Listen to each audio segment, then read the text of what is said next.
नमस्कार। लक्ष्मण धारा के एजुकेशन प्लेटफॉर्म में आप सभी का स्वागत है। प्यारे साथियों, इस वीडियो के अंदर अपन कक्षा 12 की एनसीईआरटी जो है उसके चैप्टर संख्या 7 के नोट्स की बातचीत करने वाले हैं। ठीक है, तो आपके चैप्टर संख्या 7 का जो नाम है वो है तृतीयक और चतुर्थ क्रियाकलाप। ठीक है, तो इससे संबंधित जो इम्पोर्टेंट नोट्स होंगे उनकी बातचीत करने वाले हैं। आवाज वगैरह सब क्लियर है, कोई दिक्कत नहीं है। इससे पहले अपन ने आपके छठे अध्याय के नोट्स और एमसीक्यू की बातचीत की है। इससे पहले अपन ने हिस्ट्री की भी बातचीत की है, तो उनके वीडियो देखने के लिए अभी आप प्ले लिस्ट में जा सकते हैं और प्ले लिस्ट के अंदर जाकर के आराम से देख सकते हैं, पढ़ सकते हैं। और प्ले लिस्ट के जो लिंक है आपको इस वीडियो के अबाउट सेक्शन तथा कमेंट सेक्शन के अंदर भी मिल जाएंगे, तो आप वहां से देख लीजिएगा। ठीक है, तो चैप्टर है तृतीयक और चतुर्थ क्रियाकलाप। ठीक है, 7वां अध्याय है, एक एक करके आराम से देखते हैं। सबसे पहला है कि तृतीय क्रियाएं सेवाएं होती क्या है। चैप्टर के अंदर भी दिया हुआ है कि तृतीयक और चतुर्थ क्रियाकलाप। तो सबसे पहले देखेंगे कि तृतीयक जो सेवाएं या क्रियाएं जो होती है वो किससे संबंधित होती है। देखो, तृतीयक क्रियाओं में वस्तुओं का उत्पादन नहीं किया जाता, बल्कि उत्पादन द्वारा प्रत्यक्ष रूप से उपभोक्ता की आवश्यकता की पूर्ति की जाती है। देखो, इसमें किसी भी तरीके का कोई उत्पादन नहीं होता। पहला और जो द्वितीय क्रियाकलाप है, यानी प्रथम क्रियाकलाप और द्वितीय क्रियाकलाप जो है वो उत्पादन से संबंधित है, लेकिन तीसरा जो क्रियाकलाप है वो सेवा से संबंधित है। ठीक है, जैसा कि यहाँ कोष्टक में भी लिखा हुआ है सेवाएं। उदाहरण के लिए, एक शिक्षक से पढ़ते समय आपको कोई वस्तु तो प्राप्त होती नहीं है, परंतु आपको ज्ञान पाने की जो आवश्यकता है वो पूर्ति हो रही है। तो ज्ञान यहाँ पे आपके लिए सेवा है। जैसे आप यूट्यूब पे अभी पढ़ रहे हो, तो ऐसा है नहीं कि मैं नोट्स ये जो आपको डायरेक्ट आपको यूट्यूब के अंदर से निकल करके मिल रहे हैं। ठीक है, कोई वस्तु तो आपको प्राप्त हो रही नहीं है, या फिर मैं किसी वस्तु का उत्पादन तो मैं कर नहीं रहा हूं। ठीक है, तो ये जो तृतीय क्रियाकलाप है वो आपकी सेवा से संबंधित है। दूसरे शब्दों में, ऐसी सभी क्रियाएं जिनमें वस्तुओं का उत्पादन नहीं किया जाता, बल्कि उत्पाद के कार्य द्वारा उपभोक्ताओं की आवश्यकताओं की संतुष्टि की जाती है, उसे कहते हैं सेवा। ये लाइन बहुत इंपॉर्टेंट है। ये जो सेकंड लाइन है इसमें, कि दूसरे शब्दों में ऐसी सभी क्रियाएं जिनमें वस्तुओं का उत्पादन नहीं किया जाता है।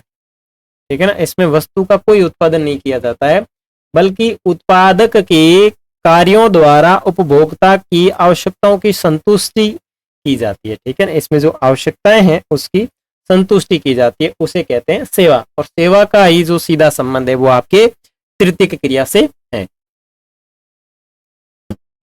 आगे बात करें तृतीयक क्रिया का वर्गीकरण, तो इसमें देखो व्यापार आ जाएगा, परिवहन आ जाएगा, संचार आ जाएगा और अन्य सेवाएं आ जाएगी। ठीक है, तो एक एक करके अपन आराम से इसमें देखते हैं। सबसे पहले देखेंगे व्यापार। देखो, व्यापार और वाणिज्य। अब व्यापार में क्या होता है, उत्पादक यानी बनाने वाला, फिर वो सीधा जाता है थोक व्यापारी के पास, और थोक व्यापारी से फुटकर व्यापारी लेते हैं, और फुटकर व्यापारी से उपभोक्ता के पास में जाता है। अब ये थोक व्यापारी, उत्पादक करता, ये किस तरीके से आपस में जुड़े होते हैं, उन सब की जो बातचीत है वो अपन इस वीडियो के अंदर करने वाले हैं, एक एक टॉपिक के ऊपर। व्यापार वस्तुतः अन्यत्र उत्पादित मदों का क्रय विक्रय है। फुटकर और थोक व्यापार अथवा वाणिज्य की सभी सेवाओं का विशिष्ट उद्देश्य जो होता है वो लाभ कमाना होता है। ये सारा काम कस्बों और नगरों में होता है, जिन्हें व्यापारी के केंद्र कहा जाता है। और ये जितना भी छोटा मोटा काम होता है ये छोटे कस्बों और नगरों में होता है, और उनको कहा जाता है व्यापारिक केंद्र कहा जाता है। उन्हें जो है वो आपके व्यापारिक केंद्र के रूप में जाना जाता है। ठीक है, चलो अब उसके बाद में आता है फुटकर व्यापारी, यानी जब व्यापारी द्वारा प्रत्यक्ष रूप से उपभोक्ता से वस्तुएं बेची जाती है, फुटकर व्यापारी कहलाता है। उदाहरण के लिए, आप सबके आसपास जितनी भी दुकानें हैं, रोजमर्रा की जो जरूरतों की चीजें खरीदते हैं, वो सारे के सारे फुटकर व्यापारी हैं, और यह फुटकर व्यापारी का एक उदाहरण। सिंपल सी बात है, मैं अगर यहाँ आपके समझाऊं कि आपके पास में अपन सुबह सुबह मान लेते हैं कि अपने को दूध के साथ, मतलब चाय के साथ में ब्रेड खाने की आदत है।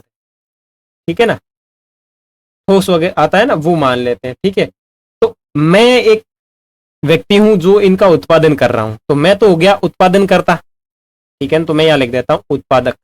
ठीक है, अब मैंने बहुत ज्यादा इसका उत्पादन किया, तो कोई ना कोई तो मेरे से वस्तुएं खरीदेगा, यानी डील करेगा। तो मेरे से डायरेक्ट जो वस्तु खरीदेगा वो एक बड़ा व्यापारी होगा, जिसको अपन कहेंगे थोक व्यापारी। तो उसने क्या किया, मेरे से सारी चीजें खरीद ली, तो वो हो गया थोक व्यापारी। अब ये जो थोक व्यापारी है ये क्या करेगा, आगे व्यापारियों को बेचेगा। अलग अलग दुकान वाले जो आएंगे और डायरेक्ट यहां से लेके आएंगे। जैसे अपन बात करें सामान्य तौर पर, अपने को कोई भी चीजें चाहिए तो अपने को ज्यादा मात्रा में चाहिए तो अपन मार्केट से वो चीजें नहीं लेकर के मंडी में जाते हैं लेने के लिए। तो मंडी एक प्रकार की जो है वो एक थोक व्यापार का केंद्र है, क्योंकि अपने बाजार में जितनी भी दुकानें होती है वो सारी की सारी जो बड़ी बड़ी मंडियां होती है वहीं से उस सामान को कलेक्ट करते हैं। तो बड़े जो व्यापारी होते हैं वो तो सारे के सारे हो गए आपके थोक व्यापारी, और अपने गली मोहल्ले में जितनी भी दुकानें होती है वो होते हैं फुटकर व्यापारी। वो कैसे व्यापारी होते हैं, फुटकर व्यापारी। अब आपको इन तीनों शब्दों को अच्छे से समझ लिया होगा, आपको समझ में आ गया होगा कि फुटकर व्यापारी, थोक व्यापारी और उत्पादनकर्ता, तो इन तीनों का संबंध किस प्रकार से। उत्पादनकर्ता अपना सामान देता है थोक व्यापार को, ठीक है, और थोक व्यापारी जो है इन चीजों को कलेक्ट कर लेता है और इन चीजों को कलेक्ट करने के बाद में फुटकर व्यापारियों को बेचता है। तो फुटकर व्यापारी आपको समझ में आ गया होगा, ठीक है। अब बात करें थोक व्यापार की, यानी वह व्यापार जो बड़े स्तर पर किया जाता है और जिसमें उपभोक्ताओं को प्रत्यक्ष रूप से सामान ना बेचकर फुटकर व्यापारियों को सामान बेचा जाता है, वो कहलाता है थोक व्यापार। समझ में आ गया। आपके पास स्थित दुकानदार जिनसे आप रोज सामान खरीदते हैं वह सारा का सारा जो सामान है वो थोक व्यापारियों से लाते हैं। तो ये चीजें आपको समझ में आ गई होगी, यानी वो चीजें जो है वो थोक व्यापारियों से कलेक्ट करते हैं, थोक व्यापारियों से कलेक्ट करने के बाद में आप जैसे लोगों को वो देते हैं। मतलब आप जैसे के अंदर मैं भी शामिल हूँ, मेरे को भी सुबह सुबह चाय के लिए दूध लेने जाना पड़ता है, तो मैं भी फुटकर व्यापारियों से ही खरीदता हूँ, ठीक है। चलो, इसके बाद में आपके सेवा सेक्टर के अंदर कौन कौन सी सेवाएं आती है तो उसका ये चार्ट दिया हुआ है, आपको पीडीएफ के अंदर मिल जाएगा, आप लोग इसे डाउनलोड कर लेना। चलो आगे देखते हैं व्यापार के स्थान। अब व्यापार के स्थान जो है वो कहाँ कहाँ होते हैं। तो पहला स्थान है ग्रामीण व्यापारिक केंद्र। भाई व्यापार के स्थान कहाँ होंगे, या तो गांव में होंगे या फिर नगर में होंगे। तो देखो, गांव में लगने वाले बाजारों को ग्रामीण व्यापारिक केंद्र कहा जाता है। इनमें रोजमर्रा की जरूरतों की वस्तुएं उपलब्ध होती है। यहाँ सभी छोटे स्तर के व्यापारी आते हैं। सामान्य वस्तुओं का व्यापार किया जाता है। बाजार में सुविधाएं और उत्पादक सामान्य गुणवत्ता वाले होते हैं और आसपास के क्षेत्र की आवश्यकता की पूर्ति होती है। यानी ग्रामीण क्षेत्र में जो भी व्यापारी केंद्र होते हैं, छोटे मोटे जो बाजार होते हैं, उनका उद्देश्य होता है ग्रामीण स्तर पर जितनी भी आवश्यकताएं होती है उनको पूरा करना। नगर के व्यापारिक केंद्र और ग्रामीण के व्यापारिक केंद्र, इन दोनों में बड़ी भिन्नता है, क्योंकि ग्रामीण स्तर की आवश्यकताएं अलग है और नगरीय स्तर की आवश्यकताएं अलग है। तो दोनों में थोड़ा बहुत डिफरेंट होगा। अब आगे बात करें नगरीय व्यापारिक केंद्र। देखो, नगर में उपस्थित बड़े बड़े बाजारों को नगरीय व्यापारिक केंद्र कहा जाता है। इसमें सभी प्रकार की वस्तुएं उपलब्ध होती है। अब ये मेजर पॉइंट कि भाई साहब, इसमें क्या होगा, जो ग्रामीण केंद्र होंगे वहां पे सभी चीजें अपने को नहीं मिलेगी। कुछ चीजें ऐसी होगी, जैसे मान लो हाई इलेक्ट्रॉनिक चीजें अपने को चाहिए, तो उसके लिए अपने को ग्रामीण बाजार को छोड़ करके नगरीय बाजार के ऊपर निर्भर रहना पड़ेगा, क्योंकि यहाँ पे सभी प्रकार की वस्तुएं उपलब्ध होती है। अब जैसे मान लो मैं कंप्यूटर और इलेक्ट्रॉनिक की कोई हाई फाई दुकान खोल के बैठ जाऊं गांव में, तो उसका कोई इतना सेल नहीं होगा गांव में, क्योंकि गांव के लोग उसको इतना यूज लेते ही नहीं है, तो वो चीजें बिकेगी ही नहीं। अब सिटी में अगर इस तरह की दुकान है तो उसमें ज्यादा बिकेगी, क्योंकि वहां उस चीजों की आवश्यकता है।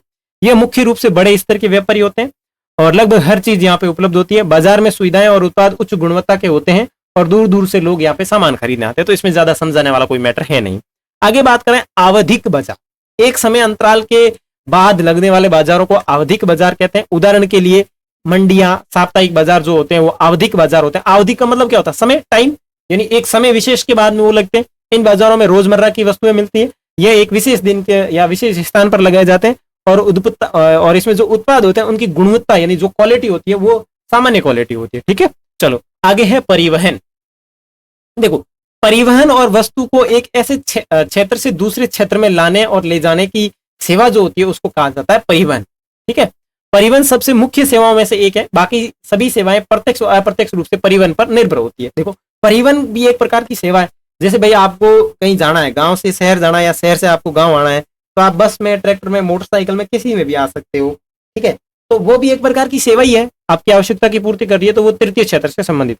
तो परिवहन को प्रभावित करने वाले कारक, सबसे पहला कारक है भू क्षेत्र, विकास का स्तर, परिवहन के साधन की उपलब्धता, मार्गों की स्थिति और मांग। ये सारे के सारे परिवहन को प्रभावित करने वाले कारक। आगे बात करें संचार, यानी एक व्यक्ति से दूसरे व्यक्ति तक जानकारी पहुंचाने की जो व्यवस्था होती है उसे कहा जाता है संचार। ठीक है, संचार के विकास और जीवन स्तर सुधार में अहम भूमिका निभाता है। संचार के प्रकार की बात करें तो संचार एक व्यक्ति से दूसरे व्यक्ति के बीच जानकारी का आदान प्रदान करना संचार कहलाता है। और जनसंचार एक स्रोत से अनेक व्यक्तियों के बीच जानकारी पहुंचाने की प्रक्रिया को जनसंचार कहा जाता है। जैसे टीवी है, रेडियो है, इंटरनेट है, ये सारी चीजें। तो संचार के दो प्रकार है। संचार एक तो व्यक्तियों के माध्यम से होता है, एक व्यक्ति से दूसरे व्यक्ति, दूसरे से तीसरे व्यक्ति। लेकिन एक होता है जनसंचार। जनसंचार का मतलब क्या है कि एक साथ अधिक लोगों को जानकारी देना, वो कहलाता है जनसंचार। ठीक है, जैसे टीवी है, रेडियो है, इंटरनेट है, ये सारी की सारी सुविधा। पर्यटन एक यात्रा है जो बिना किसी लाभ उद्देश्य के की जाती है। ठीक है, दूसरे शब्दों में वह यात्रा जो घूमने फिरने या मनोरंजन करने के लिए की जाती है, वो भी पर्यटन। अब देखो, अपन ने इसके अंदर देखो परिवहन देख लिया, संचार देख लिया, पर्यटन भी तो एक प्रकार की सेवा है। अब आप कहीं जा रहे हो, घूमने के लिए जा रहे हो, तो उससे आपको कुछ मिल थोड़ी ना रहा है। ऐसा तो नहीं है कि आप चलो कहीं उदयपुर गए घूमने के लिए, या जयपुर गए घूमने के लिए, कहीं और जगह पे गए घूमने के लिए, तो वहां आप गए तो आपको कोई ऐसा तो है नहीं कि भाई वहां पे प्रत्यक्ष चीज पड़ी थी और आप उसको लेके आ गए। तो वहां से आपको मनोरंजन मिल रहा है, आपको आनंद की अनुभूति हो रही है। तो ऐसे जो क्षेत्र जो सेवा से संबंधित होते हैं, ठीक है ना, यहाँ क्या कहा गया है कि दूसरे शब्दों में वह यात्रा जो घूमने फिरने और मनोरंजन के लिए होती है, वो कहलाती है पर्यटन। पर्यटन सबसे बड़े सेवा क्षेत्र में से एक है। और ध्यान रखना, पर्यटन जो वर्तमान समय में सबसे बड़ा सेवा क्षेत्र है। ठीक है, पर्यटन को प्रभावित करने वाले कारक कौन से हैं? तो सबसे पहला कारक है मांग, भू क्षेत्र, स्थलाकृति, विकास का स्तर, परिवहन, जलवायु और भूदृश्य। अब इनको आप अपने हिसाब से समझ सकते हो कि जैसे पर्यटन को प्रभावित करने वाले कारक। अब मैं बात करूं, मान लो कोई ऐतिहासिक स्थल है, तो वहां अगर आप कोई दुकान इस तरीके से विकसित करना चाहते हो जो ऐतिहासिक स्थान को छोड़कर अलग तरीके की है, तो वहां आपकी बिक्री कम होगी, क्योंकि जिस सेक्टर से संबंधित है वहीं पे उसी सेक्टर की चीजें होनी चाहिए। जैसे मान लो काशी है, हरिद्वार है, वो एक पवित्र स्थल है, तो वहां पे चीजें भी ऐसी बिकेगी जो उस क्षेत्र से रिलेटेड हो। तो एक मांग हो गया, भू क्षेत्र भी होना चाहिए, अच्छा भू क्षेत्र होना चाहिए, स्थलाकृतियां होनी चाहिए आसपास में, विकास का स्तर होना चाहिए। अब ज्यादातर लोग गर्मियों के दिनों में बड़े बड़े क्षेत्रों में घूमने इसलिए जाते हैं क्योंकि वहां पे विकास के स्तर बहुत ही अच्छे हैं, स्थलाकृतियां बहुत ही शानदार है। अब चारों तरफ पहाड़ होए तो देखने का व्यू भी मिलता है, अच्छा उनको आनंद की अनुभूति होती है। उसके बाद में परिवहन, यानी परिवहन भी अच्छा होना चाहिए। कहने का मतलब है कि आने जाने के लिए साधन ही होना चाहिए। अगर साधन नहीं है तो फिर लोग क्या करें? साधन भाई जाते तो चले गए, लेकिन वापस आने के लिए कोई साधन है ही नहीं, बैठे रहो मार्ग के अंदर, तो वहां वो सही तरीके से डेवलपमेंट नहीं होगा। उसके बाद में जलवायु भी अनुकूल होनी चाहिए। ऐसा नहीं कि तगड़ी गर्मी पड़े, खतरनाक, भाई आदमी घूमने गया वहीं टपक ना जाए, उस तरीके से। ठीक है, चिकित्सा और पर्यटन, जब कोई व्यक्ति चिकित्सा के लिए यानी अपना इलाज कराने के लिए एक जगह से दूसरी जगह जाता है तो वो चिकित्सक पर्यटन कहलाता है। आगे बात करें अब चतुर्थ क्रिया। अब इतनी चीज जो चीजें ऊपर पड़ी वो सारी की सारी प्रतिक्रियाएं थी। ठीक है, अब आगे देखें अपन चतुर्थ क्रियाएं। चतुर्थ क्रियाओं में जान संबंधित क्रियाकलापों को शामिल किया जाता है। उदाहरण के लिए अनुसंधान। जान क्या है? अनुसंधान करता, सॉफ्टवेयर इंजीनियर, सूचना संग्रहण करता। ठीक है, जान नहीं है यहाँ पे, ज्ञान है। ये किसी की जान नहीं है, ये ज्ञान है। ठीक है, ये नॉलेज से संबंधित चतुर्थ क्रियाएं जो है वो नॉलेज से संबंधित है, ना कि जान से संबंधित। ठीक है, थोड़ी बहुत टाइपिंग मिस्टेक हो जाती है। उदाहरण के लिए बात करें, अनुसंधान करता, सॉफ्टवेयर इंजीनियर, सूचना संग्रहण करता, तो इस प्रकार की जो जानकारियां हैं वो ज्ञान से संबंधित। अब भाई साहब अनुसंधान करता तो वही होगा जिसके पास के माइंड में बहुत सारी टेक्नोलॉजी होगी। ठीक है, उसके बाद में पंचम क्रियाएं। इन क्रियाकलापों के अंतर्गत नई व्यवस्था और विचारों की रचना करने वाले लोगों को शामिल किया जाता है। उदाहरण के लिए नीति निर्धारक है, परामर्शदाता है, प्रबंधक है, वो सारे आपके इसमें आएंगे। अंकीय विभाजन की बात करें तो एक देश के लोग जल्दी से जल्दी सूचना एवं संचार के साधनों का लाभ प्रदान करना अंकीय विभाजन कहलाता है। विकसित देशों में नई प्रौद्योगिकी उपलब्ध कराने की गति तेज है, जबकि विकासशील या अल्प विकसित देशों में यह निम्न है।